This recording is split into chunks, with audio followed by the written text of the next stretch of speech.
Let's begin by offering our respects to the founder Acharya of ISKCON, His Divine Grace, A.C. Bhaktivedanta Swami Srila Prabhupada.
Srila Prabhupada ki Jai.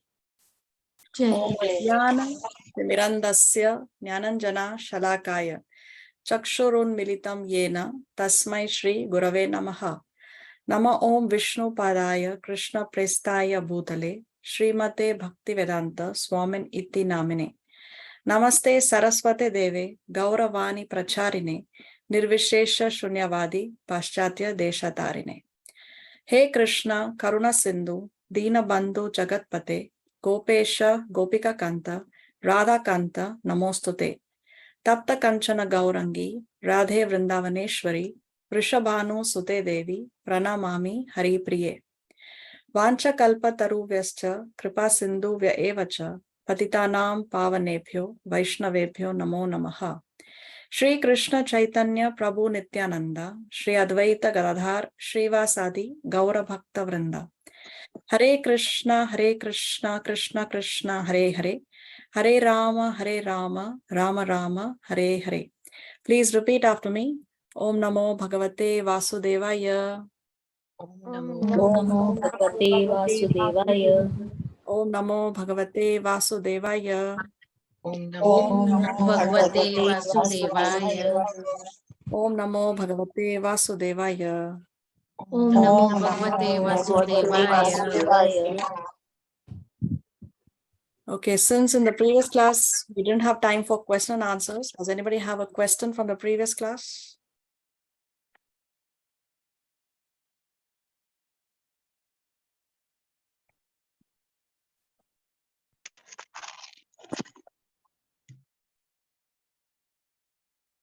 Okay, so what did we see in the previous class?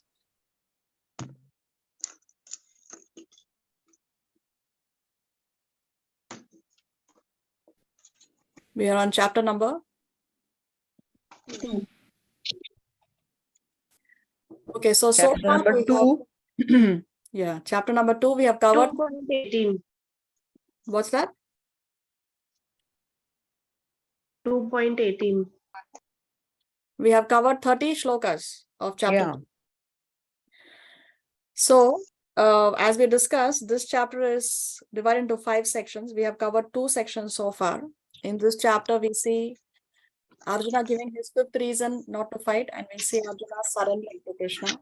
And then Krishna begins to counteract the arguments of Arjuna.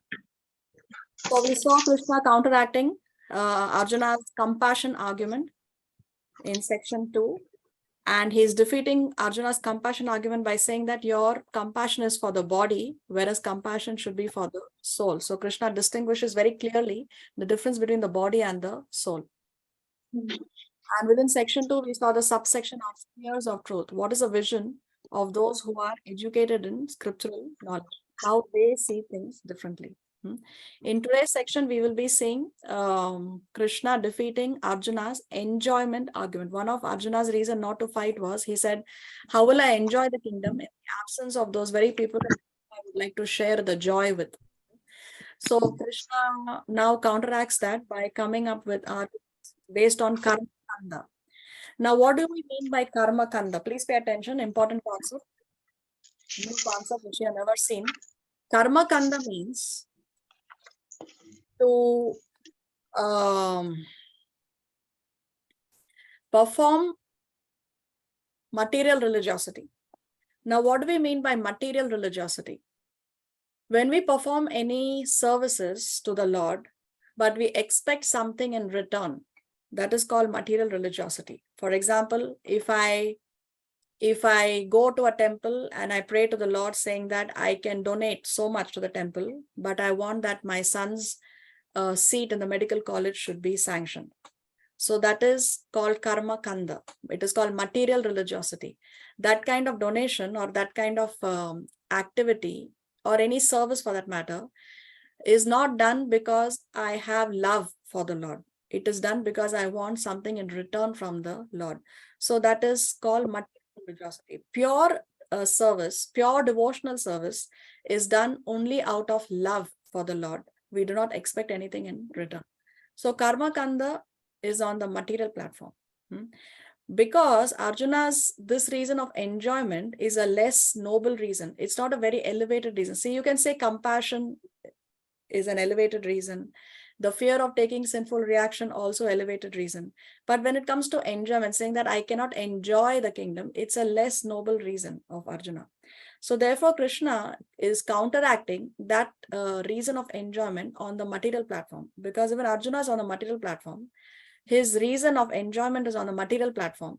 Of course, Arjuna is a pure devotee. He's never on a material platform. It's only role play. We have to always understand that.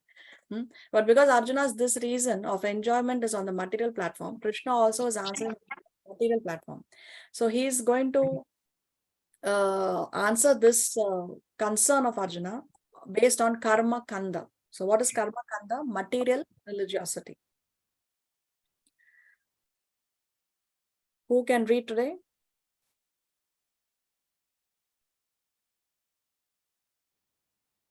Can I read?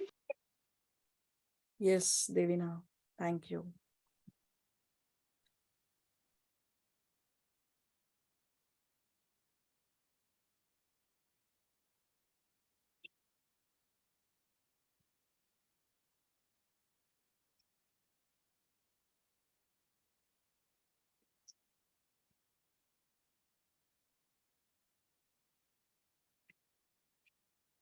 So section 3, as we discussed karma kanda, first application of atma gyan, first application of knowledge about the self. What is karma kanda consciousness? By performing prescribed duties, gain material enjoyment. So what do we mean by material enjoyment? Material gain is to go to heaven or to get the kingdom from the point of Arjuna, from fighting. And material losses like infamy and sin from not fighting. So Krishna here is on the material platform because he is counteracting Arjuna's less noble reason, material reason of enjoyment. But before we start with the shloka, we need to understand a few concepts. We already explained karma kanda. Another thing we need to understand is varnashram dharma.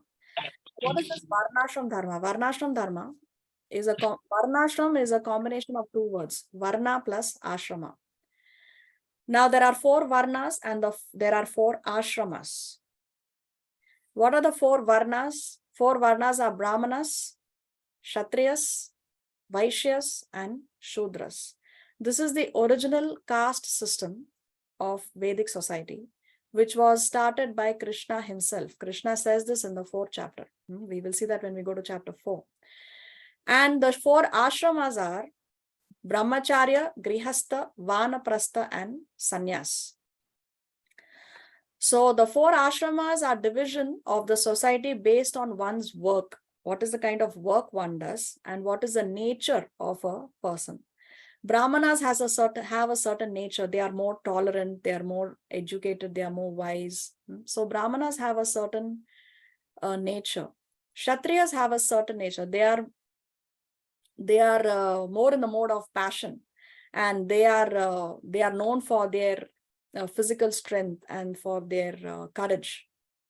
Vaishyas are the farmers of the society, or the herders, the merchants, the craft people, or the business class. And they have a certain nature, no? People with a business mind, or farmers, they have a certain nature. They are in the mixed modes of passion and ignorance. Brahmanas are in the mode of goodness. Kshatriyas are in the mode of passion. Vaishyas are in the mixed mode of passion and ignorance. And Shudras, or the labor class, they are in the mode of ignorance. Now, Krishna says that this division, Brahmana, Kshatriya, Vaishya, Shudra, is based on two things. What are they? Guna and karma. He says this in chapter 4. This division is based on guna and karma, based on one's nature and one's work. It is nowhere Krishna says that this is based on birth. If somebody is born in a Shudra family, but he shows the qualities of a Brahmana, then he should be accepted as a Brahmana. If one is born in a Brahmin family, but he's showing the qualities and he's doing the work of a Shudra, then he has to be considered to be a Shudra. So this is not based on birth. Just by taking birth in a Brahmin family does not make one a Brahmin. Or just by taking birth in a Shudra family does not make one a Shudra. It is based on one's nature and based on one's work, the work that one does. There are many examples in our Shastras where people had a Shudra birth, but they elevated themselves and they were respected like a Brahmana. And there are people who were born to Brahmins, but their work was like a Shudra. One example that's coming to my mind immediately is Vidura from the Mahabharata. Now, Vidura was actually born from the womb of a maidservant, but because of his nature and because of the kind of work he did, he was very, very elevated in his speech, in his principles. He was fearless. He never was afraid to speak the truth. He was very knowledgeable. He was very wise. He always gave the right advice. In fact, all his conversations with Dhritarashtra are compiled in a book, and it is called as Vidura Niti. Vidura Niti is a very, very important book on Niti Shastra. What is the right thing to do? What are the right principles especially when it comes to governing a country, or governing a kingdom, or governing anything at all, any kind of administrative duties? People refer to Vidura Niti. So Vidura was one person who was born from the womb of a maidservant, but he elevated himself to the post of a Brahmana. He was highly respected by everyone, even Yudhishthir and other elevated Kshatriyas also respected Vidura very much. Even Krishna, when he went as a peace messenger to Hastinapur, he was invited by Duryodhan for a royal feast, and he was also invited by Vidura. And Krishna rejected, or he refused, Duryodhan's invitation to that royal feast, and he went to Vidura's house. And in Vidura's house, Vidura's wife was so enchanted by Krishna that she was offering him some bananas. She was peeling the banana. She threw the pulp of the fruit, and she was giving him the banana skin to eat. And Krishna was actually eating the banana skin because Vidura's wife gave it to him selflessly, with selfless love.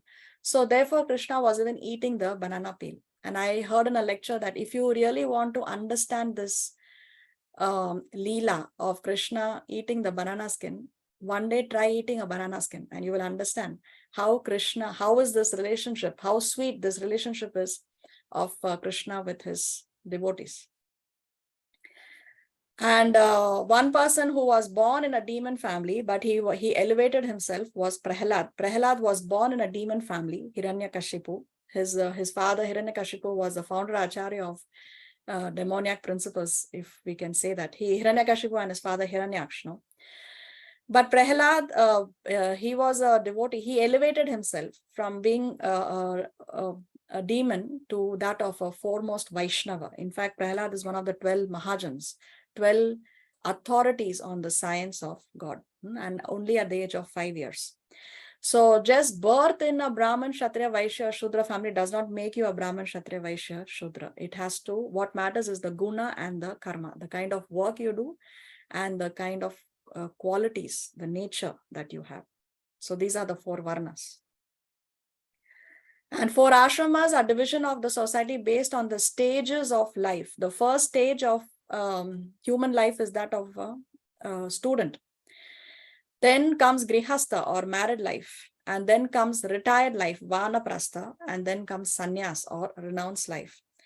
Because the average human life at the beginning of Kali Yuga is 100 years. If you divide these 4, if you divide 100 by 4, then you have 25 years of student life, 25 years of married life, 25 years of retired life, and 25 years of sannyas. So once the ideal, according to this, if you see by the age of 25, one should start his grihastha life. By the age of 50, one should start his retirement. Retirement doesn't mean that I sit in the house and watch TV and read magazines and read the newspaper. No, retired life means I focus more on my spiritual life. See, what is 50 in Hindi? 50. 50. What is 51 in Hindi? 51. 51, isn't it? 51. 51. At 51 itself, we have the word one. So by that word, by that name itself, we know that 51. One means 51st year is for one, for vanaprastha, for retired life. Retirement. That age is not for us to still be working and be caught up with these with materialistic life. Okay, now don't confuse materialistic duties with material enjoyment. Material duties we have to always do. If we have children, we have families, we have to take care of our families, we have to take care of our children. But material duties, we don't give up. Material attachment, we have to give up. See, there are 2 kinds of duties, material duty and spiritual duty. Both have to be done hand in hand. Both have to be done together. We cannot sacrifice one and focus more on the other. Both are important. Just as how when Arjuna was on the battlefield, Krishna didn't tell Arjuna because Arjuna was ready to go to the forest. But Krishna told Arjuna that no, you have to fight the war. You do your duty of a Kshatriya. At the same time, you think of me, Krishna says. Think of me at the same time. So Arjuna had to fight as well as think of Krishna at the same time. Same thing for us. We have to do our material duties. At the same time, we have to think of the Lord, think of Krishna, think or take care of our spiritual life. Okay, so these are the 4 varnas and the 4 ashramas. And this is the original caste system that exists in Vedic society. There is no, in Vedic society, there is no Hinduism, Christianity, Islam, or Buddhism, Sikhism. There is no ism. All these have come much later. Even Hindu, actually there is no religion called Hindu. If you research, you will see that Hindu is a word that was given to us by the Muslim invaders, because we have the Indus River in the northwest part of India. Any person who lived on this side of the river, which is our country, no, they were referred to us as the Hindus, because Indus River. So they refer to all the people living on this part of the subcontinent as Hindus, and the Hindus then became Hindus. So this word is actually given to us by the Islamic invaders or the Persian invaders. And then of course, even the Britishers gave us these names. So actually there is no caste called Hinduism. What exists is only Sanatan Dharma. Sanatan Dharma means what?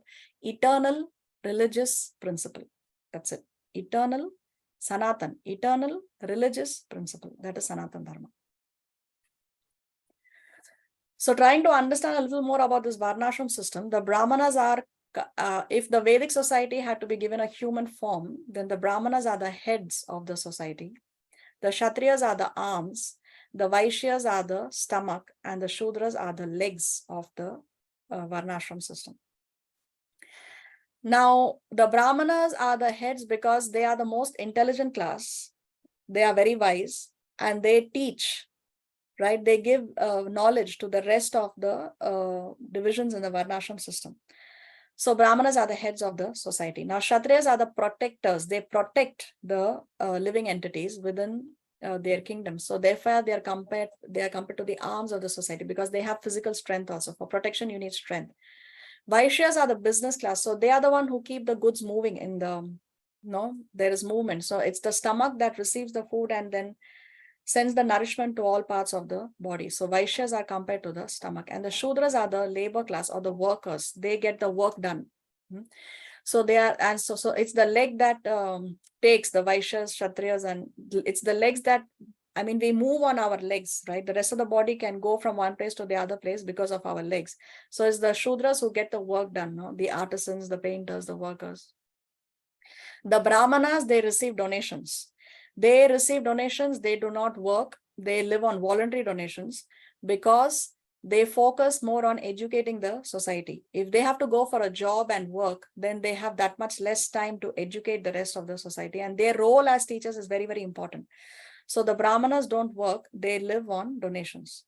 Therefore, it is our duty also to always donate to a that's why we say in our culture we have this, no, Brahman ko khilana hai ya Brahman ko donation dena hai. We feed the Brahmanas because the Brahmanas live on donations. Then Kshatriyas impose taxes. They are the administrators, so they impose taxes. Vaishyas, they earn money. The business class, they earn their money, and the Shudras are the one who receive a salary. So the only one who receives a salary in the Varnashram system are the Shudras. Now, the Brahmanas are most respected in the Varnashram system because they are the heads of the society and they are the most intelligent class and they are the teachers. They play a very, very important role. But at the same time, but at the same time, all of them should be respected. Shudras, Vaishyas, Kshatriyas should also be very much respected, because one may say that, yes, the head is most important, but nobody is going to say, okay, you can cut my arm off or you can cut my head off. I don't mind. No, we want our legs as much as we want our hands and as much as we want our stomach, isn't it? Nobody's going to say, yeah, you can cut off my hand, doesn't matter. So Shudras, Vaishyas, Kshatriyas, Brahmanas, all four are equally important for the smooth working of the society. If we want that there is peace and cooperation in the society, each one of them, Brahmana, Kshatriya, Vaishya, Shudra, each one of them, if they do their duties to perfection and there is no clash, each one does their duty, then the needs of the other Varnas are automatically taken care of. If a Shudra does his work, then the needs of Vaishya, Kshatriya, Brahmana are automatically taken care of. Same thing with Vaishyas, Kshatriyas, and Brahmanas. So in a perfect Varnashram system, each one does his duty and there is peace and cooperation in the society. See, here we have this verse from the Srimad Bhagavatam. This is Narada Muni speaking to Maharaj Yudhishthir at the Rajsuya sacrifice. At the Rajsuya sacrifice, Krishna was chosen because in a Rajsuya sacrifice, the most elevated personality is chosen and he is offered worship. So at the Rajsuya sacrifice, they chose Krishna as the most elevated person there. And Narada Muni had also come for the Rajsuya sacrifice of Yudhishthir. And that time Yudhishthir made some inquiries from Narada Muni. And in one of those conversations, you have this statement by Narada Muni. Narada Muni says that if one shows the symptoms of being a Brahmana, Kshatriya, Vaishya, Shudra, as described above, even if he has appeared in a different class, he should be accepted according to those symptoms of classification. So even if one appears or one is born in a different class, but if he's showing the symptoms or the nature or the work of a Brahmana, Kshatriya, Vaishya, Shudra, he should be accepted according to the symptoms of classification. Okay, so it's not birth that makes one a Brahmana, a Kshatriya, a Vaishya, or a Shudra. So this is one misconception that we have in now modern day society. Unfortunately, we see many people who are born in Brahmin families, but they are taking to meat eating, intoxication, illicit sex, and gambling. So we cannot consider them to be as Brahmanas because only they are born in a Brahmin family, but they don't have the work and the quality of a Brahmana. So we cannot consider them to be a Brahmana. On the other hand, if somebody is born in a Shudra family, if somebody is born in a so-called untouchable family also, but if he's showing the qualities and work of a Brahmana, then we can respect him as an elevated Brahmana.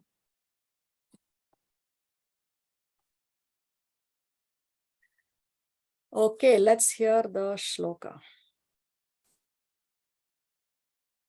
Swadharmamapi chaveksha na vikampitumārhasi dharmyadhi yuddhat shreyonyad kshatriyasya na vidyate. Considering your specific duty as a Kshatriya, you should know that there is no better engagement for you than fighting on religious principles, and so there is no need for hesitation. So Krishna is talking about Swadharma. Swadharma, your own religious principles. So he is saying that your dharma, O Arjuna, is that of a Kshatriya. So your duty is to fight. So because you are a Kshatriya and your duty is to fight, therefore you should know that there is no better engagement for you than fighting on religious principles. So see, fighting on religious principles, just because one is a Kshatriya, it doesn't mean that he will just challenge anybody for a war and go around killing people haphazardly. Oh yes, I'm a Kshatriya, so I have to fight. No, fighting on religious principles. Kshatriya means he has to fight only for protection, only for protection, just as how we have the army, the navy, they fight only in times of war. Just because somebody's in the army, navy doesn't give him the right to shoot anyone. Only in a warlike situation, to protect the country, to protect the citizens of the country, they are allowed to fight. So therefore, Krishna is saying that because it's your duty as a Kshatriya, there is no better engagement for you than fighting on religious principles. So as we discussed, there are two duties, material duty and spiritual duty. Swadharma, the word that Krishna uses here, material duty, and there is sadhana bhakti, our spiritual duties. Both have to go hand in hand. We cannot give up our material duty, stop taking care of our children, our families, or whoever is dependent on us, and only concentrate on spiritual duty. No, that's not Krishna's message. We have to do our material duty as well as spiritual duty. What we have to give up is material enjoyment or material attachments. So somebody may say, so then if we love our children, is that a material attachment? It's natural to have some love for our families, our children, our husband or our wives, but that love should not be so much that we completely forget our love for Krishna. That is the key. Our love for Krishna should be at the number one position. So Kshatriya is a combination of two words. Kshatriya means Shat and Trayate. Shat means harm or hurt, and Trayate means to give protection. So Kshatriya's duty is to protect the citizens from all kinds of difficulties. And for that reason, he has to apply violence in suitable cases for law and order. See, so violence is important in suitable cases for law and order. If we have only peace, then there can be no if there is no violence at all, sometimes we cannot establish peace. Now, unfortunately, in our country, we very proudly say that we got our independence on the principles of non-violence. But do we have peace? Even after so many decades of independence, is there peace between India and her neighboring country? Still, there is so much of tension. So there is no peace. Therefore, for establishing peace, sometimes violence is important. Therefore, he has to conquer the soldiers of inimical kings, and thus with religious principles, he should rule over the world. So it's the duty of a Kshatriya to fight in order to protect the citizens from all kinds of difficulties. That is what this word Kshatriya means. Shat plus Trayate, giving protection from harm. Let's go to 32. यदृच्छया चोपपन्नं स्वर्गद्वारमपावृतं सुखिनः क्षत्रियाः पार्थ लभन्ते युद्धमीदृशम्. O Partha, happy are the Kshatriyas to whom such fighting opportunities come unsought, opening for them the doors of the heavenly planet. So Krishna is telling Arjuna that you are actually very fortunate that such a fighting opportunity has come to you unsought. So it was not that Arjuna was looking forward or he was looking for an opportunity to fight. Okay, let's see. We have something in the chat. How monks do their material duties to their patents? I don't understand your question, Mampi. Can you just unmute and speak?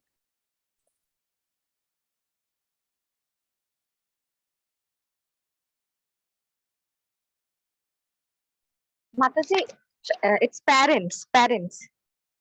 How monks do their material duties to their parents. So as we discussed, we have brahmacharya, grihastha, vanaprastha, and sannyas. So by the time one reaches sannyas is renunciation. I don't know about other organizations, but in ISKCON, when one takes sannyas, if he has to leave his family, then one needs a written permission. If he has a wife, then he needs a written permission, and the wife has to give permission for the person to take sannyas. And if one is a brahmachari and he has opted to dedicate full time in the temple,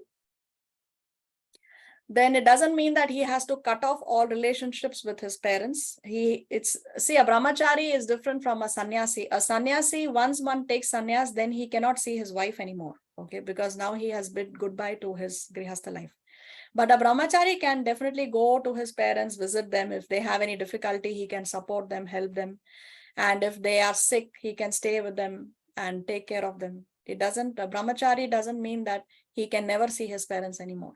So he can take. And if a brahmachari sees that he has other siblings, brothers or sisters who can take care of the parents, and he prefers to dedicate to the temple, or the parents also give permission, so it can be done. Does that answer your question?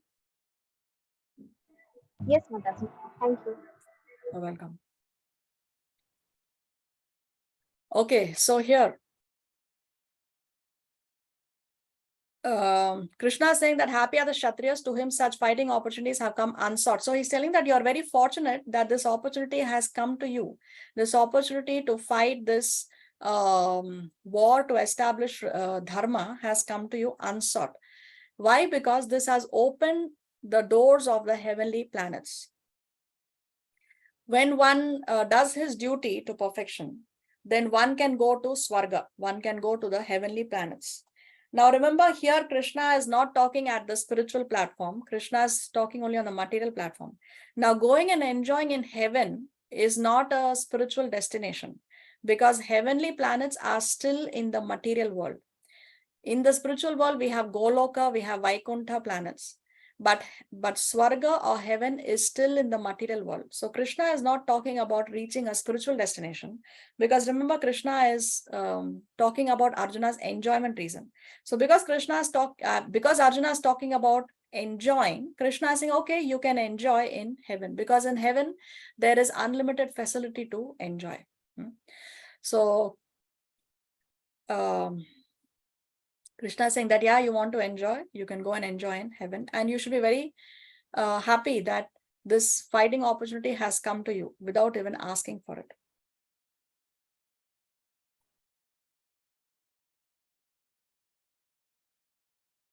See, material calculation is survival of the fittest. The one who's fit is the one who survives. Spiritual calculation is sacrifice by the fittest. Sacrifice by the fittest. So in the Varnashram system, we have Brahmana, Kshatriya, Vaishya, Shudra.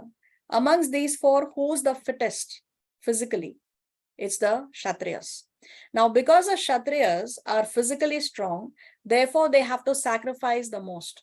They are the ones who have to face dangers, face the danger of losing their lives, and go and face all these weapons and celestial weapons and all these brahmastras and all those things in a war, and run the risk of losing their lives. They are the ones who have to sacrifice. So spiritual understanding is sacrifice by the fittest. Now, sometimes even in our material scenarios, we will see, because people have some higher values, when there is a crunch situation, then there is sacrifice by the fittest. For example, during the COVID time, who were the ones who were sacrificing the most? Were all those people who are in the medical field, the doctors, the nurses, all those people who are working in the hospitals. They had to run the risk of dealing with COVID patients and running the risk of getting infected themselves. So sacrifice by the fittest. Or even during the Twin Towers, when the Twin Towers were on fire, the firefighters became the heroes.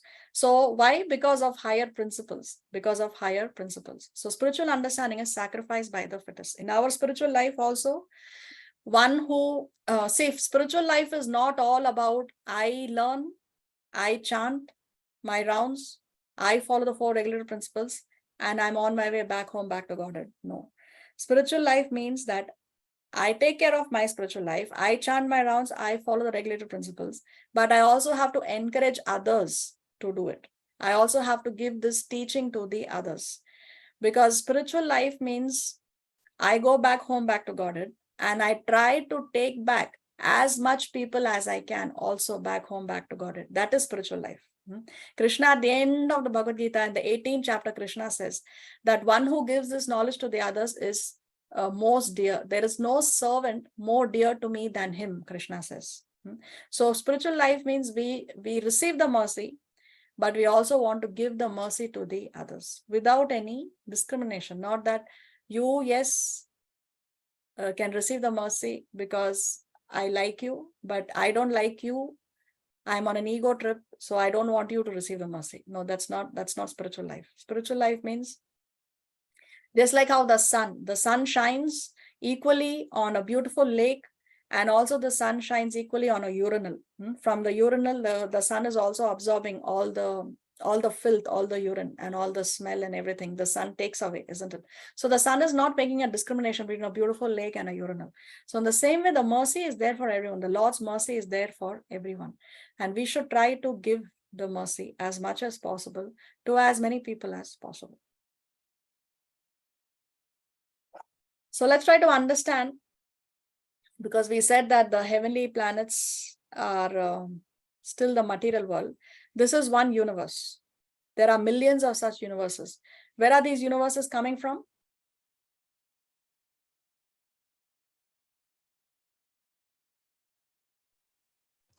From Vishnu. From the breathing of which Vishnu? Mahavishnu. Mahavishnu. So Mahavishnu. Mahavishnu, yeah. So Mahavishnu, when he breathes out, from every pore of his skin, one universe is coming. So this is one universe. Now in every universe, there are 14 planetary systems. You can see here 14 planetary systems. The highest planetary system is the abode of Lord Brahma, called as Satya Loka or Brahma Loka. So this is the highest within the 14 planetary systems. And the lowest is Patala Loka. This Patala Loka, next to this Patala Loka, you have the Pitra Loka and the hellish planets, or the Narka Loka. Where are we here? In the middle. Bhurloka. Yeah, we are here in Bhurloka. Bhurloka, Earth. Now these planets above the Earth and these planets below the Earth, they are in these places we can exhaust the karma that we have accumulated. In Swarga, if we have punya karmas, we go to Swarga and we exhaust our punya karmas. If we have bad karmas, then we come to the lower planets and we exhaust our bad karmas, or we pay for our bad karmas. The only place where we can accumulate karmas is where we are currently situated, in the middle planetary system. Okay, just as how when we are in our home, or when we are at our workplace, then we make money. Yes, but when we go on vacation, we are only spending the money. So here in Swarga Loka, it's like, okay, you have worked hard, right? You have accumulated some money. So you go on vacation and you spend the money and you enjoy. So like that, here in Bhurloka, one works hard, one has accumulated punya karmas. So he goes to the higher planetary system, or here Swarga Loka, and he can enjoy. So he exhausted that karma. Here, you cannot accumulate karma. Same thing in the lower planetary system. So the only place where we can accumulate karma is Bhurloka. We cannot accumulate in Swarga Loka or Narka Loka. Therefore, this is called as, Bhurloka is called as Karma Bhumi, where we can accumulate. But higher planetary system and lower planet system are called as Bhoga Bhumi, where we only exhaust our karmas, good or bad. So these are the 14 planetary systems. So here you see Swarga also is still within the material world. Swarga is not the spiritual world.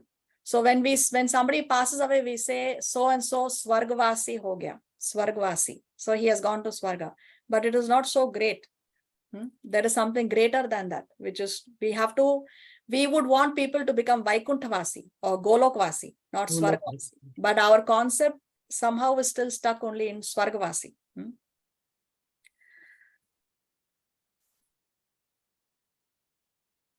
So here is one universe. And like this, there are many universes. So all these bubbles here are showing these different universes that are coming from the breathing of Mahavishnu. No. Mahavishnu. Okay, we'll take a halt here because I see there is a question in the chat. I'm not able to hear. Why Karna always treated as Shudra, even he was a great Kshatriya by duty. And even he treated Shudra by the Pandavas, who was having great knowledge of Shastra and friend and disciple of Krishna and great gurus.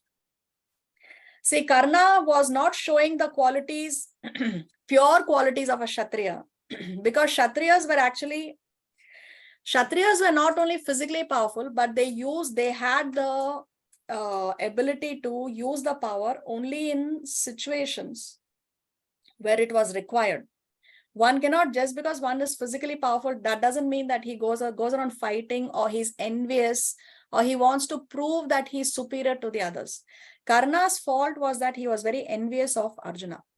He wanted to always prove throughout his lifetime, even after Karna knew that Arjuna is my brother, still he told Kunti that all your sons will survive except for one. It's either Arjuna or me, isn't it? So Arjuna didn't know that Karna is his brother. But Karna knew that Arjuna is his brother. Even after knowing that, he was ready to kill Arjuna because he was always envious of Arjuna. He always wanted to prove that he's superior to Arjuna. Arjuna was not envious. So the Kshatriyas are not just there to fight. They are there to fight with intelligence. That was what Karna was lacking. Okay, there are many mistakes that Karna made. For example, it was he who called Draupadi a prostitute. It was he who came up with the idea that she should be disrobed. It occurred to him first during that incident where Draupadi was dragged to the assembly. It was he who came up with the idea first that Draupadi should be disrobed. And Karna's main problem was he was envious of Arjuna. Okay, I hope that answers your question. There is a word.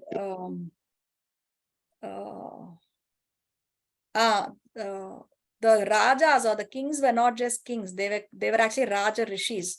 Raja Rishis means they have the knowledge of a Rishi, of a sage, but they are kings. So they are carrying out the duties of kings, but they're actually also saintly kings. They are actually Raja Rishi. But Karna was lacking that quality of being a Raja Rishi. Okay, Pavani has her hand raised. Yeah, Hare Krishna Srilama. If a devotee reaches to Vaikuntha Loka or Bhuloka, is there a chance again in his lifetime to come back to earth? Will he return again here? So Krishna promises in the Bhagavad Gita that once you come to me, you will not go back again.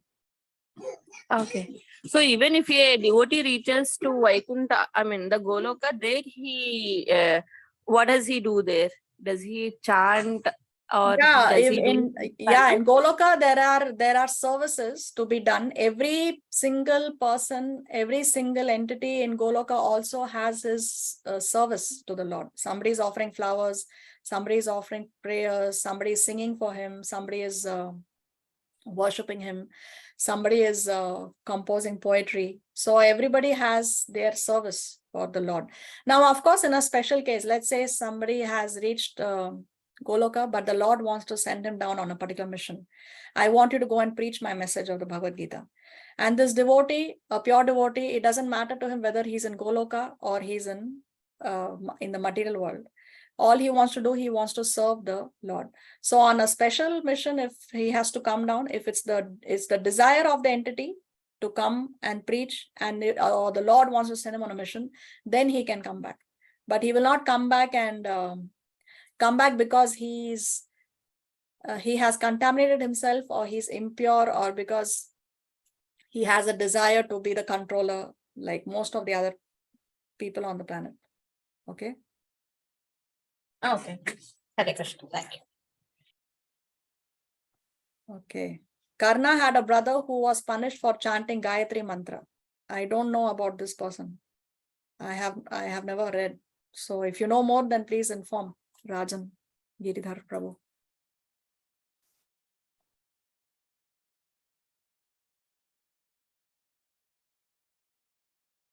Then we have his question here. Can we get to spend our good karmas as we want, or they are prefixed? No, they are given to you. Like somebody gives you a ticket. Okay, here is your ticket, a paid trip to Europe. So here you have all expenses paid trip there. Okay, so it's something that's given to you. It's not okay. So we don't get to control how much good karma we want to spend, because when we go to Swarga, there is unlimited facility to enjoy. And how much time we can enjoy in Swarga depends on how much good karma we have. So that is something that is proportional. If we have a lot of punya karmas, then we get to stay in Swarga for an extended period of time. If we have less punya karmas, then we stay there for a certain period of time. And once it is burnt up, then we have to come back. What is the definition of demigod? Is this refers to Dev, Devis, like deities? So Deva, so demigods are Devi Devatas. There is a difference between Bhagavan and Devi Devatas. So demigods are Devi Devatas. Devi Devatas are those personalities who do not have all the 6 opulences in full. We described that Bhagavan is that personality who has all 6 opulences in full. We saw the definition of Bhagavan by Parashar Muni. Devi Devatas have some opulences, but they do not have it to the full extent. So they are the administrators of the universe. Just as how there is a president in the country and the president has different ministers. You have the labor minister, you have the finance minister, you have the external affairs minister. Like the Devi Devatas are the administrators of the society. Surya, Chandra, Indra, Vayu, Varuna, all these are the administrators of the universe. They are Devi Devatas or demigods. Yeah, Shivani? Yeah, Hare Krishna Mataji. I'm a little confused. You just said once we go to Golok, we don't come back. No matter if you're contaminated or whatever reason it may be. No. Wait. In Goloka, there is no question of being contaminated. Goloka, we reach Goloka because we are now pure. There is no question of contamination in Goloka. Okay. So before we came here, we were with God, right? We were with Krishna. But because we want to enjoy, separate from him, we were put in this world, in this material world. Yes. Right? Yes. So we can think that way. That can happen again, right? There's a chance. Yeah. So we gave this example. No, if we tell a child don't touch the fire, and the child touches the fire out of curiosity and burns his hands, then the child, now the second time the child will not go and touch the fire, because now he already burnt his fingers and he has learned his lesson. So the probability is there. I mean, it's technically possible, but it will not happen. It's not probable because we have already learned our lesson. So we will remember that we have learned our lesson? Yes, Once when we we go are back? yes. Okay. Yeah, because okay, the soul is Satchit Ananda, not Chit. He's full of knowledge. So we know it. We have learned our lesson. We remember it. And we don't want it to happen again. So we have learned our lesson. Okay. Thank you. Hare Krishna. Hare Krishna. So information about Narayan Kavacha and how to Dharan Narayani Kavacha. So this, I don't have the answer to this question. I cannot answer that question. I don't know. It was not taught to us by Srila Prabhupada, and it's not taught to me by my Guru Maharaj. So I don't know the answer to that question. Okay. I have a question, please. Hare Krishna, sorry. Hare Krishna, yes, Lal. Why, since ancient India or even up till modern times, why there's always a discrimination in this 4 caste? Why a Brahman and a Shudra cannot be together? Why they always have a sort of discrimination between them, you know? Yeah, that's because the Vedic, the Varnashram society has been corrupted in the modern age, just like how everything else has got corrupted in Kali Yuga. Even this Varnashram system has become corrupted. It's no more being followed in the pure form. It's just being contaminated. But in a perfect Varnashram society, all of them are given respect. It's not that Shudras are treated like an outcast. No, Shudras are also respected because as we discussed, we need the legs as much as we need our head or our. That's what you explained. Yes. So it's because now it's happening because everything, just like everything else, even this has become corrupted. But you mean to say, but this is like it's since now, or it's, but I've been listening since like Vedic India. I mean years and years, centuries and centuries, they've never been like in harmony between themselves, you know. Yeah, so Kali Yuga began 5,000 years ago, and the contamination or the corruption began 5,000 years ago. So before that, as we said, no, Vidura was born from the womb of a maidservant, but he was very highly respected. Yeah, that's what you mentioned. Yeah, exactly. Yes. Yeah, so Mahabharat was just the previous Yuga, no, the Dwapara Yuga was Mahabharat. So Kali Yuga began 5,000 years ago, and that's when this downfall or this corruption or this contamination started to happen. Okay. All right, I got my answer. Thank you, Hare Krishna. Thank you. Thank you. Yeah, Ayush? Yeah, I heard that when you go to like the higher planetary systems, you have like a limited time to go there. But does that apply to the lower planetary systems? Yes, lower planetary systems also, you just as how if somebody is sent to jail, now according to the severity of his crime, if somebody has stolen a bank, then there is a certain period that he will be sent to jail. But if somebody has committed mass murders, then he may have to remain in jail for several more years. So depending on the severity of our sinful actions, that much is the duration of our stay in the hellish planets also. It's proportional. Okay. Okay, thank you. Okay, Shivani, your hand is raised. Have to skin it. No, sorry, I'm going to put it down. Okay. All right. So here we can see the universe. Now here we can see Garbhodakashayi Vishnu, because Mahavishnu is breathing and he's creating these universes. They are called as Brahmand because they are egg-shaped. So they are called as Brahmand. Anda means egg. And Mahavishnu expands, and here we have Garbhodakashayi Vishnu. So each universe has its own Garbhodakashayi Vishnu. There are millions of planets, millions of universes. So there are millions of Garbhodakashayi Vishnus. From the navel of Garbhodakashayi Vishnu, we have this lotus flower coming up, and it is on top of this lotus flower that we have Lord Brahma sitting here. See, he's on this lotus flower.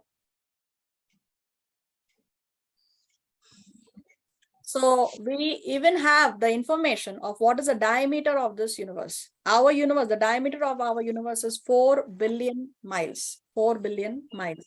And each universe has certain coverings. The first covering is earth.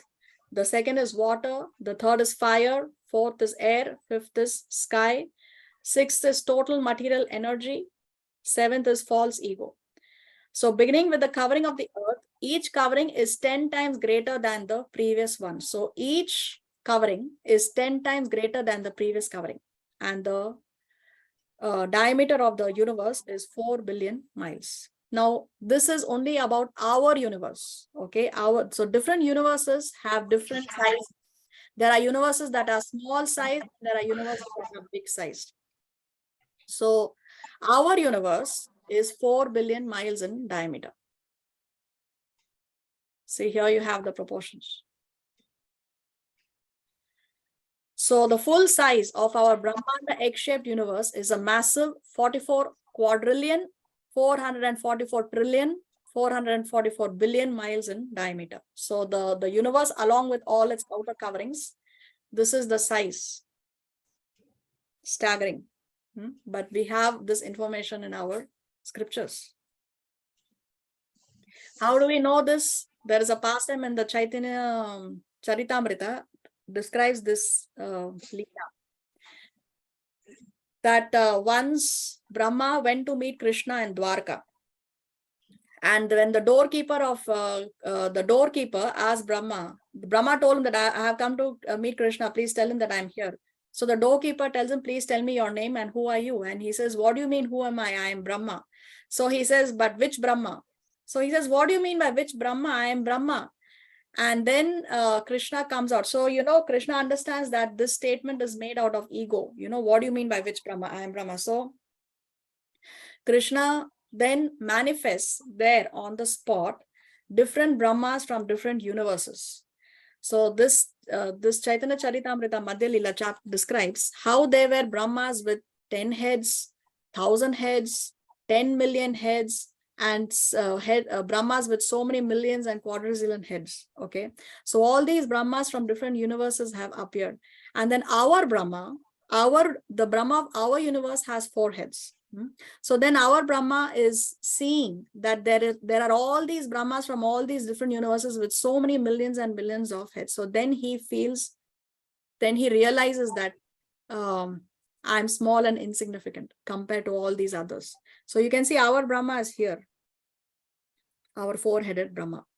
So depending on the size of the universe is the head of our Brahma. Because our universe is small, therefore our Brahma has only 4 heads. Other universes are much bigger, and therefore the Brahmas of those other universes have more number of heads. So universes which have universes which have Brahmas with millions and millions of heads are far bigger and greater than our universe. So the number of heads the Lord Brahma has of that particular universe is proportionate to the size of the universe.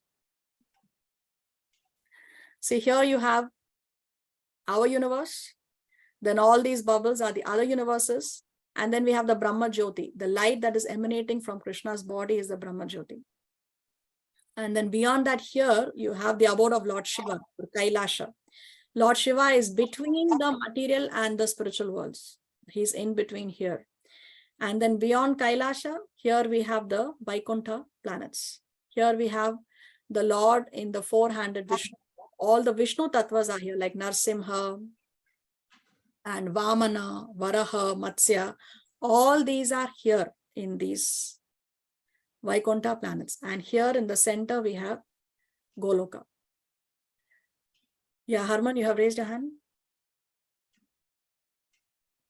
Yes, I had a question on the slide two ago, which was about the coverings. So the earth that we're living in right now is one part of the covering of the whole covering system, because there's earth. It's like these are the 5 elements: earth, water, fire. These are the 5 gross elements. Earth means it's, how can I say? It's not the planet Earth, but it's the covering, the earth covering. Just as how we have air and fire and water and all those things, like that, there is a covering of Earth. Planet Earth is different. Okay. Its covering is different. Okay. I get it now. Thank you so much. Hare You're Krishna. welcome. Okay, so this we already know. From Krishna comes Balaram. From Balaram comes the first quadruple expansion. Actually, I will show you a better picture. 1 second. Because I cannot zoom in the presentation.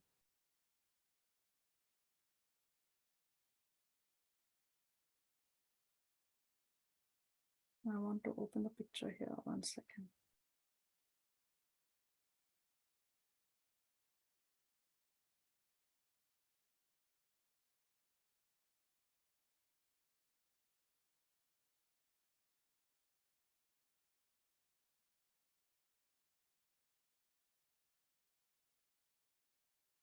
Can you see the picture?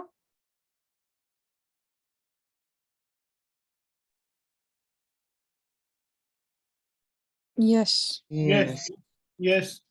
Okay. There was so much silence. I thought, what happened? I lost everyone.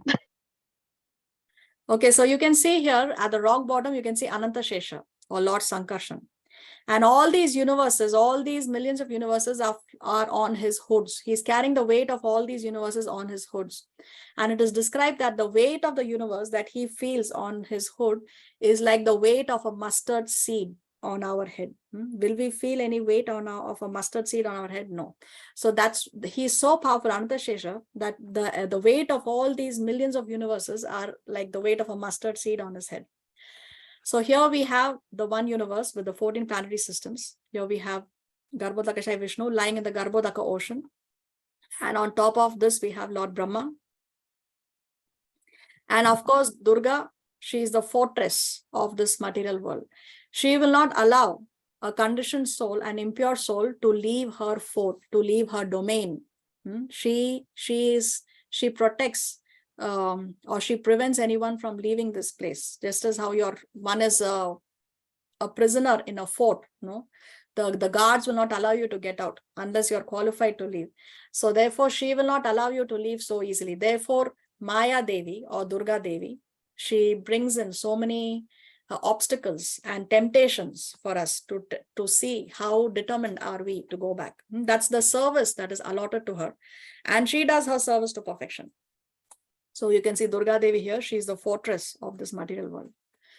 Now beyond that, we see all these other universes that are coming from the body of Mahavishnu, and he's lying in the Karana ocean. He's called as the Karanodakashayi Vishnu, or this Karana ocean is otherwise called as the causal ocean, or the Viraja river. This Viraja river is flowing between the material and the spiritual worlds.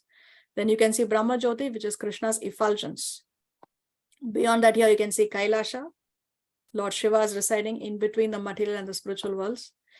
And beyond that, you can see all the Narayan expansions or the Vishnu Tattvas here. You can see Varaha, you can see, let's see, this is Matsya. Here you can see Narsimhadev. Here you can see Buddha. So like that, all these Vishnu Tattvas are here in Vaikuntha Loka.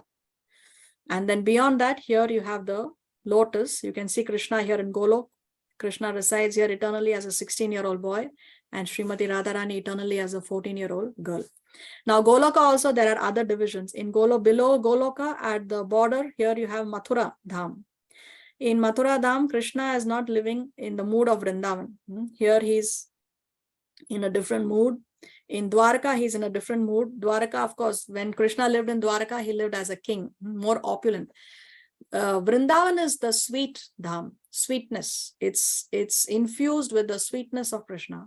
Dwarka is infused with the opulence of Krishna, because there Krishna lived as a king with his 16,108 wives, in 16,108 palaces, in 16,108 expansions of Krishna.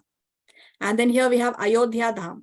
If somebody is not attracted to Krishna, is attracted to Lord Ramachandra, then it is this place of Goloka where he goes to, Ayodhya Dham. For example, Hanuman, where do you think Hanuman wants to go? Here, here, here, or here? Ayodhya. Ayodhya. Yeah. So we go, our destination depends on what we deserve and what we desire. Hanuman definitely deserves to go wherever, anywhere here. He's a pure servant. He's a pure devotee. He's a perfect servant of Lord Ramachandra. So, but he doesn't desire to go here, here, here. He desires to go here. So where we go depends on what we deserve and what we desire. So this is the picture. Yeah, Mampi, you have your hand raised. Mataji, as Durga Devi is considered as the Maya Devi, then can we say that he is the goddess of temptation? She is the goddess of temptation. I never heard of that term, goddess of temptation. See, there are two Mayas. One is Yoga Maya and one is Mahamaya.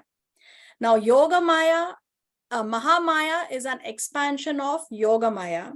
Yoga Maya takes one closer to Krishna. Mahamaya takes one away from Krishna. So Mahamaya tempts us. She tests our sincerity. And Yoga Maya, she makes us forget Krishna, but for the benefit of us going closer to Krishna. For example, in Vrindavan, everybody is under the effect of Yoga Maya. Now Yashoda forgets that Krishna is God. The gopis and the gopas, they forget that Krishna is God. So why? Because they are under the influence of Yoga Maya. So when they forget that Krishna is God, they are able to have that intimate pastimes. Now Yashoda is chasing Krishna with a stick to beat Krishna. But if Yashoda remembers that Krishna is actually the Supreme Personality of Godhead, she will not be able to enjoy that intimate pastime with Krishna. Because immediately when you know that Krishna is God, immediately you are very respectful, isn't it? So Yogamaya puts people under the influence to take people closer to Krishna. But Mahamaya or Durga Devi, what we saw here, she tests us, so she takes us away from Krishna. So goddess of temptation is a term that I have never heard before. So I don't know if you can use it. But you can say that Durga Devi is Mahamaya, and she comes from Yogamaya, and they both come from Krishna. Okay. And Mataji, Subhadra Devi is considered as Yogamaya, right? Yes, correct. So Okay, that means thank both of them are testing our. No, Yogamaya is not Yogamaya is not testing us. Yogamaya is doing it under the instruction of Krishna in order to, so that people can forget that Krishna is God. And when we forget that Krishna is God, then we can share a more intimate relationship. For example, if you have children, now sometimes you may be angry at your child or you may punish your child, but if you know that this child of mine is actually Krishna himself, then immediately you'll be very respectful. You will not be able to share that.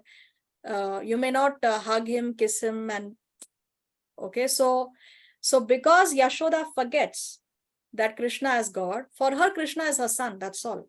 He is her Lala. That's all. And Yashoda doesn't forget this because she is impure or she is a fallen conditioned soul. She is a pure devotee, but still she is made to forget so that she can have that intimate relationship, that close relationship with Krishna. So Yogamaya is not testing us. Yogamaya is making us forget, but in order to take us closer to Krishna. Mahamaya takes us away from Krishna. She is testing our determination. Thank you. Okay, let's come back to our.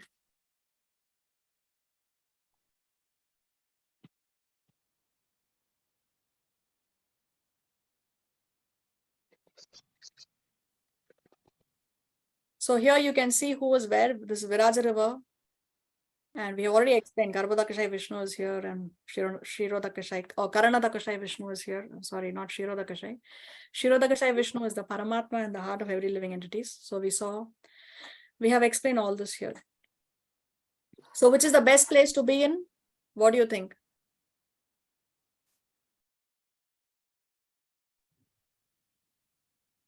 Goloka?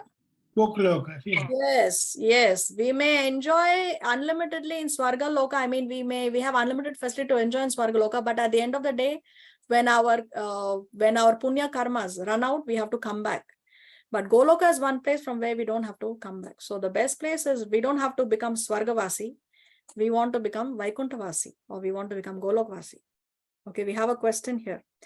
There are multiple universes, but are we multiple, like same body, same soul?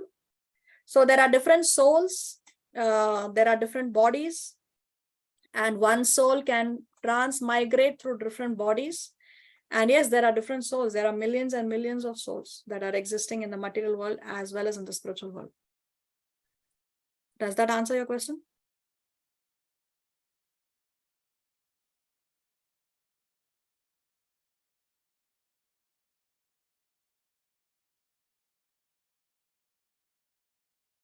Okay.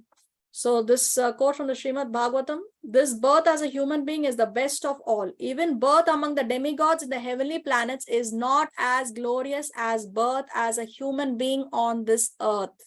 Why? Because on earth we can accumulate karmas. We still have the opportunity to do devotional service and accumulate. That we cannot do in Swargaloka. There we only have to exhaust what we have accumulated. So to get a human birth on earth is a better position than attaining residence in heaven.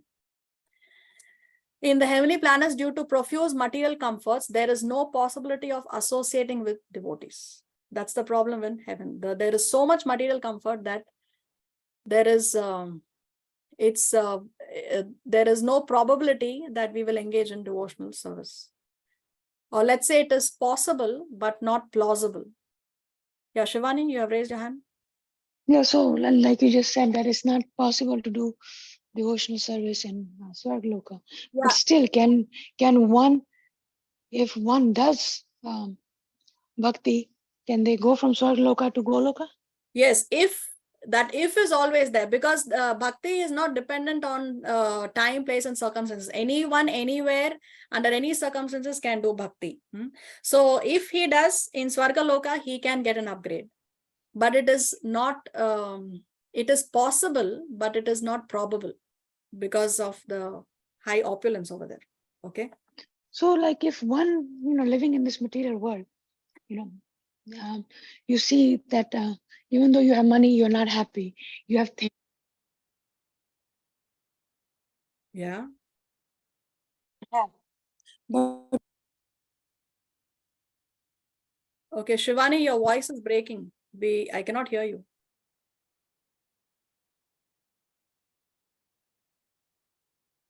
Can the others hear Shivani? No. Hare Krishna. No, no, no. No. So, Shivani, there is some problem with your connection or microphone. Okay, can you hear me now? Now, yes, yes. Okay, so like I was saying, like once you realize, in this material world that everything I have, still I'm not happy, and I want to go back to attain the Godhead. But let's say you're not able to go back and you go to Swagloka, will you still have that remembrance? Where? In Goloka? No, in the Swagloka, Sargloka. No, no, Swargloka. no, no. No, because of the great opulence there, you tend to forget. Just as how when we are happy here in the material world, you see when there is a difficulty, then most people will remember God. But when we are happy and very comfortably situated, then people do not remember God. Same logic applies. Yeah, but when one comes to Krishna consciousness and as their bhakti grows, they realize that everybody around me is not happy, even though they have all the opulences, all money, big home, this and that. So they won't have that realization when they die and go. For a devotee, yes. But if one is in Krishna consciousness and one, okay, so if somebody is in Krishna consciousness and goes to Swarga, is because somewhere he has not reached 100%. Some percentage was still lacking for him to go all the way to Goloka. So to that extent, he will remember. Okay. So then, so wouldn't Krishna help that person? Krishna helps everyone. Krishna helps even the most rotten, fallen, even the most lowest of all the living entities. Krishna helps everyone. Krishna is an equal opportunity employer. If one desires, in proportion to what one desires to have him, to that extent he will help. If we take one step, he will take 100 steps. So that is for everyone. Okay. Krishna is the sun shines for everyone. The Krishna gives his mercy to everyone. We should be willing to take that mercy. So again, it's proportionate to what we desire, what we want. How strong is my desire to meet Krishna?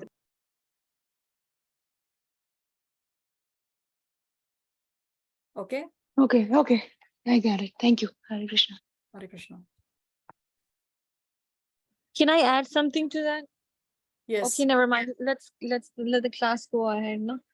Okay. You So the world is a station, not a destination. So we have to understand that this place where we are in, Burloka, this is not our final destination. We are only passing through this place. Our destination is actually Goloka or Vaikuntha.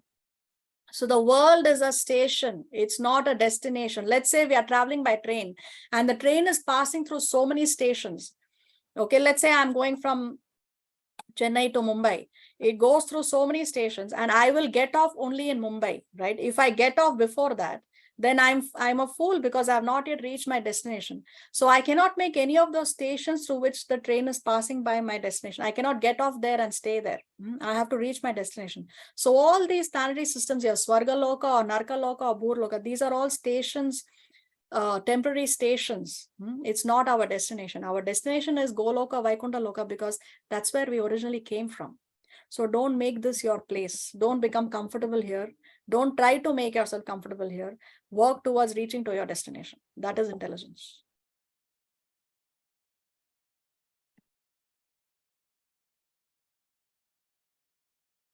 अथ चेत्त्वमिमं धर्म्यं सङ्ग्रामं न करिष्यसि ततः स्वधर्मं कीर्तिं च हित्वा पापमवाप्स्यसि.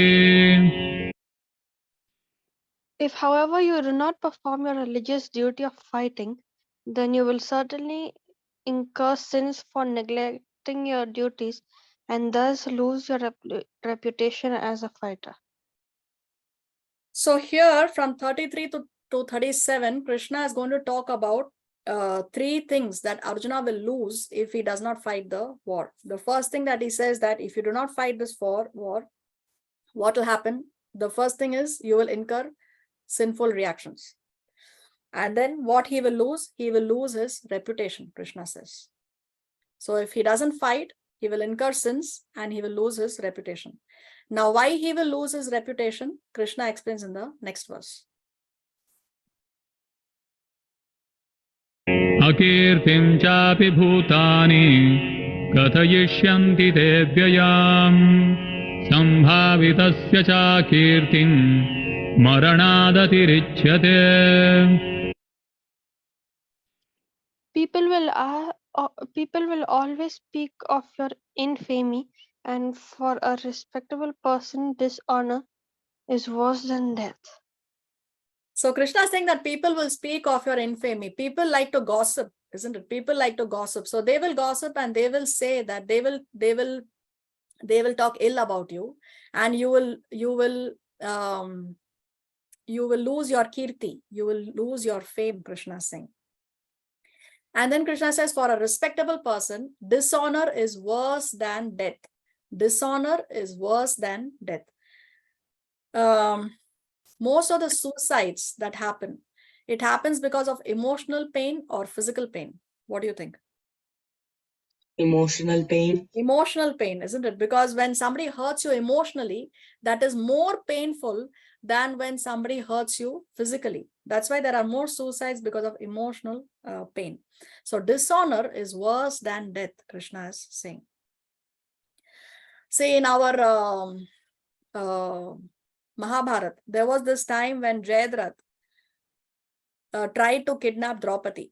So then Jayadratha was eventually captured, and because Jayadratha was married to Duryodhana's sister, therefore they didn't want to kill him, but they didn't want to let him go also. Actually, for that crime of his, he deserved death punishment, but they did not want to kill him. So eventually, how did they resolve the issue? They dishonored him by shaving his head off and leaving only 5 tufts of hair on his head. So they dishonored him, and that was equal to killing him. So dishonor is worse than death for an honorable person. And Krishna is telling Arjuna that you will become infamous, people will gossip about you, people will talk about you. And for a respectable person, that is even worse than death.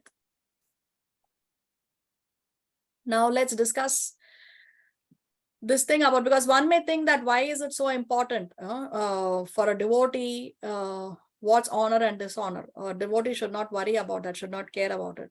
And Bhagavad Gita chapter 13, Krishna talks about certain qualities, and he tells all these qualities are knowledge, and everything out of this is ignorance. We will discuss this shloka in detail when we read chapter 13. But just see, amongst all these qualities, the first quality that Krishna mentions is humility. Humility, he says, is knowledge.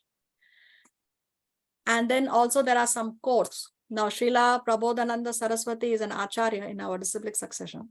And he says, if the whole world glorifies me, but Krishna does not recognize me, then what is the use of such glorification? If the whole world spits at me, but Krishna, I'm not able to see this, but Krishna recognizes me, then who cares about such spitting? What a nice quote. And then Chaitanya Mahaprabhu also says, the only thing that Chaitanya Mahaprabhu wrote or composed was the Shikshastakam prayers. Chaitanya Mahaprabhu is none other than Krishna himself, who appeared 500 years ago in the mood of Srimati Radharani. And the only thing that he wrote or composed were 8 stanzas. They are called as the Shikshastakam prayers, 8 paragraphs.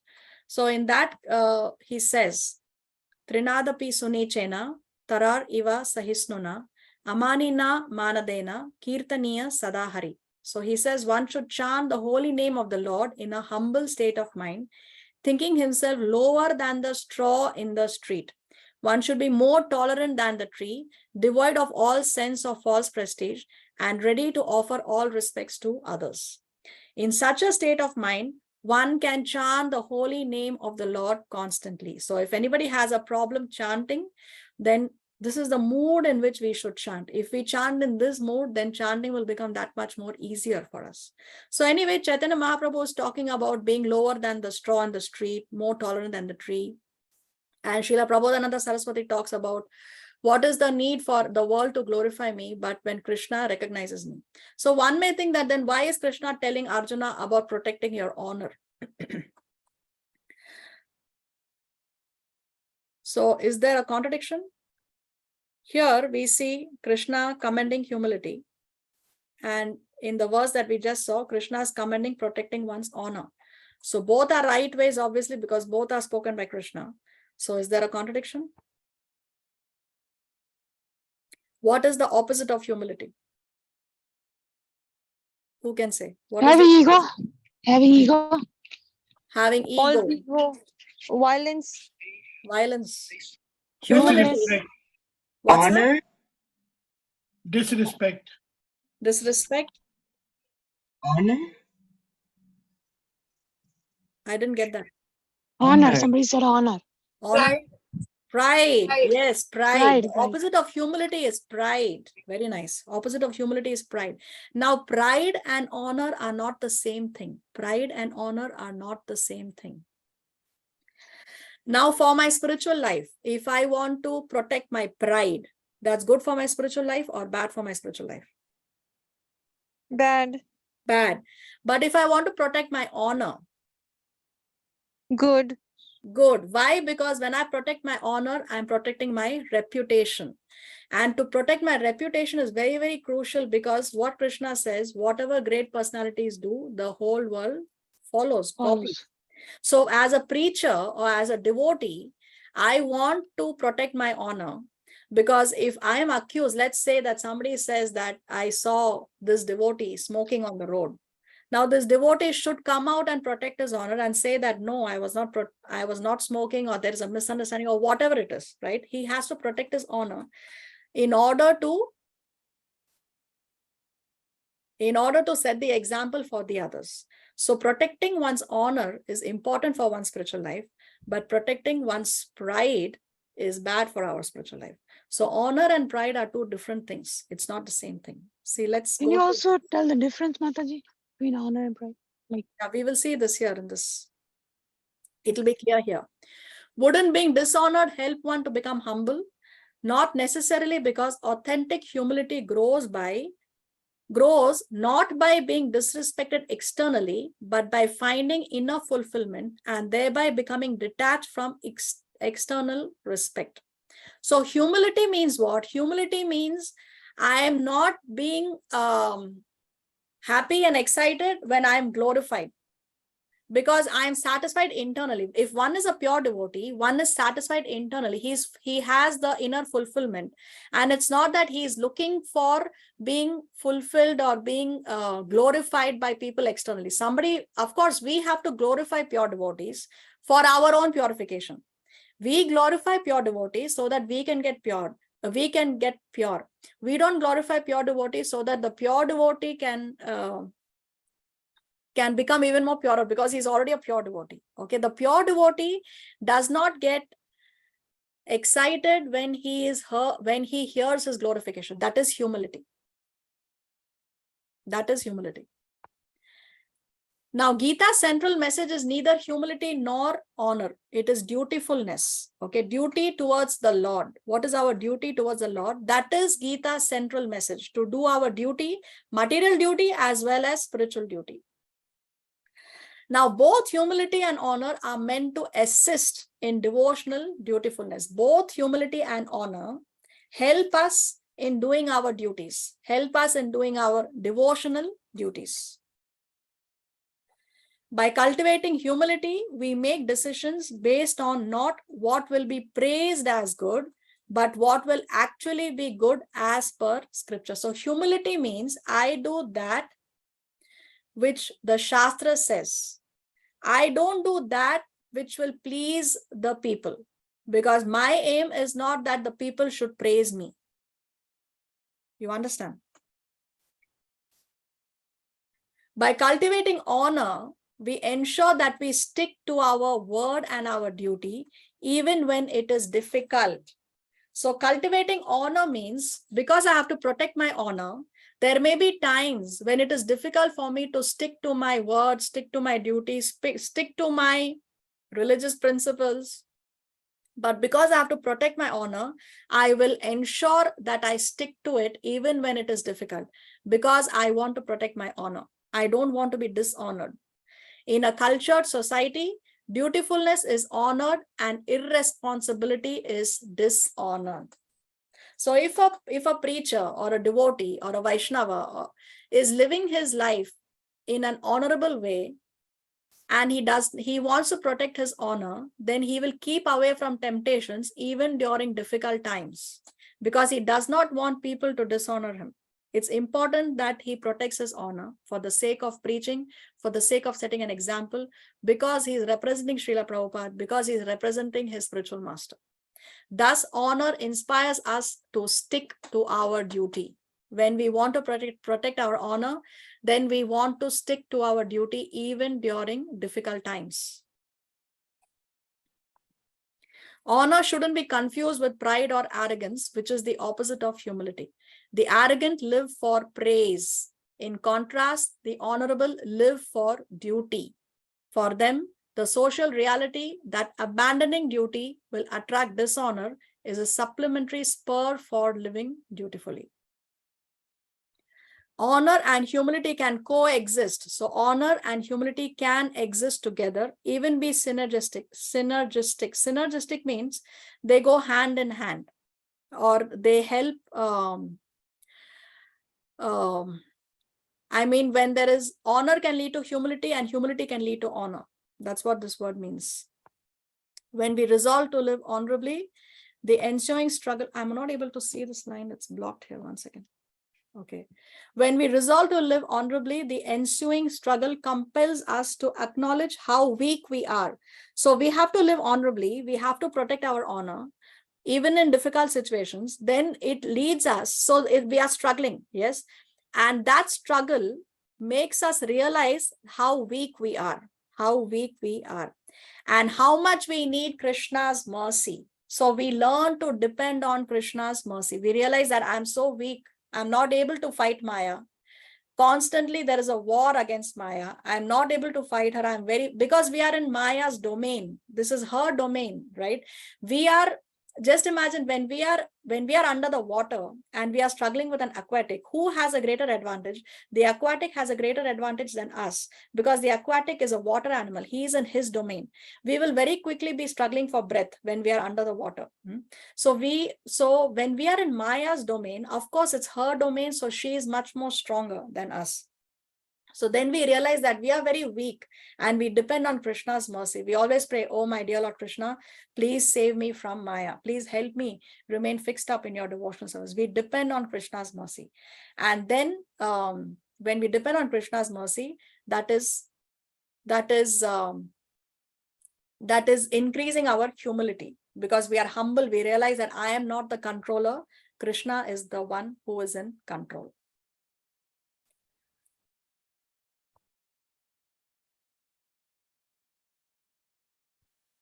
Okay.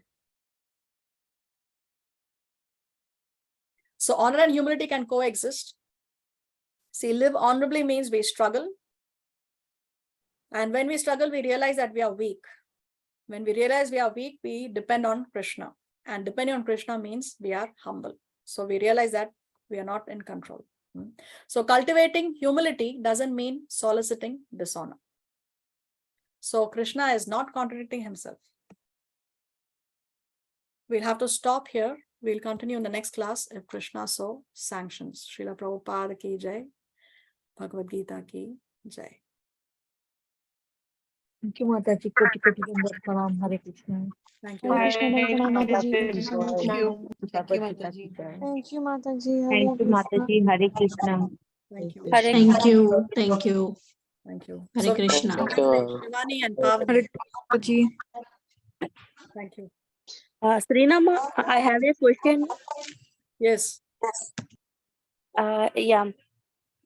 If we see, not everyone is into spiritual thing, right? Very few we are into spiritual thing. Is that the mercy of Krishna, or is that because of the previous life? I mean, the previous karma.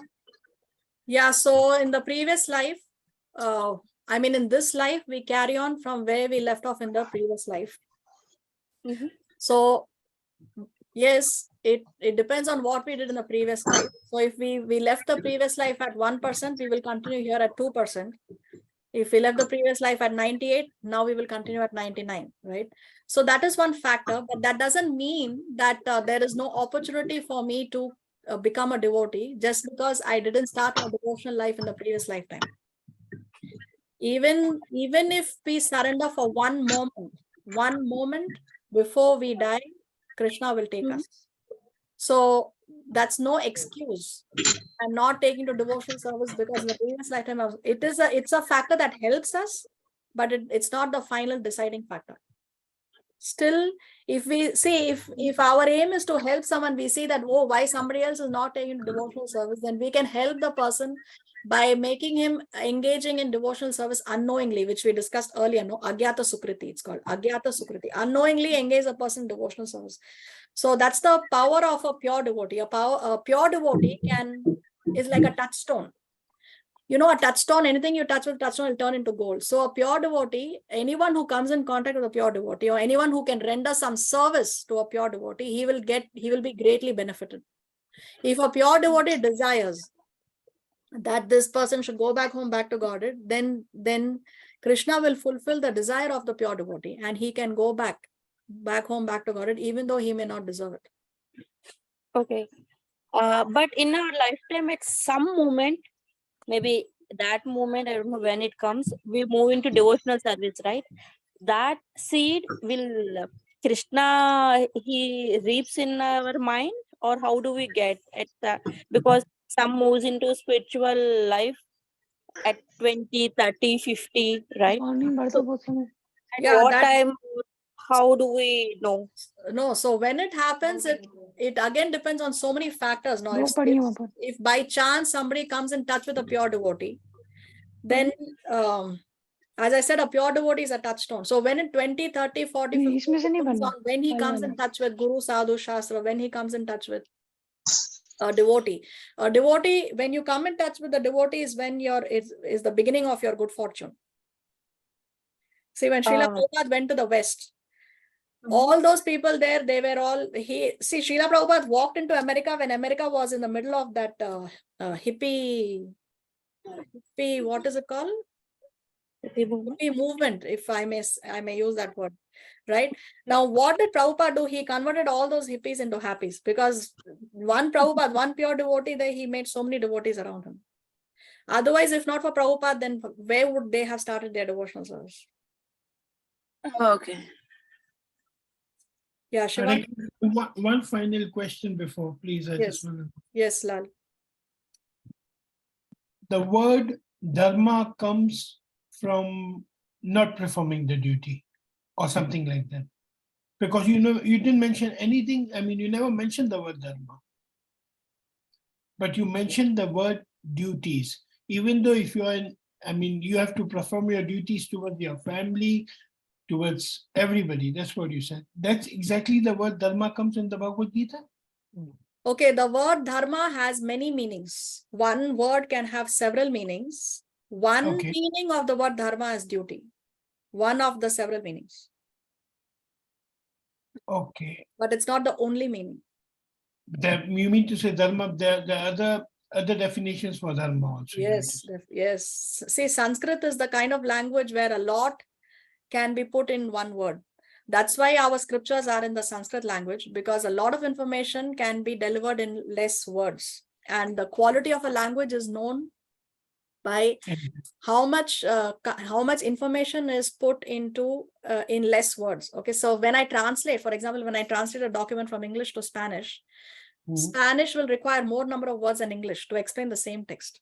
But if you Okay. have to translate in Sanskrit, it will require very much less. Okay, so Sanskrit is the mother of all languages. A lot of information is packed in less words, and one word can have so much of information. So there are many meanings and many explanations to word dharma, and duty is only one of them. One. Okay. And the second one before I think, when you said testing, because God tests you, Krishna tests you, from there we make our karma.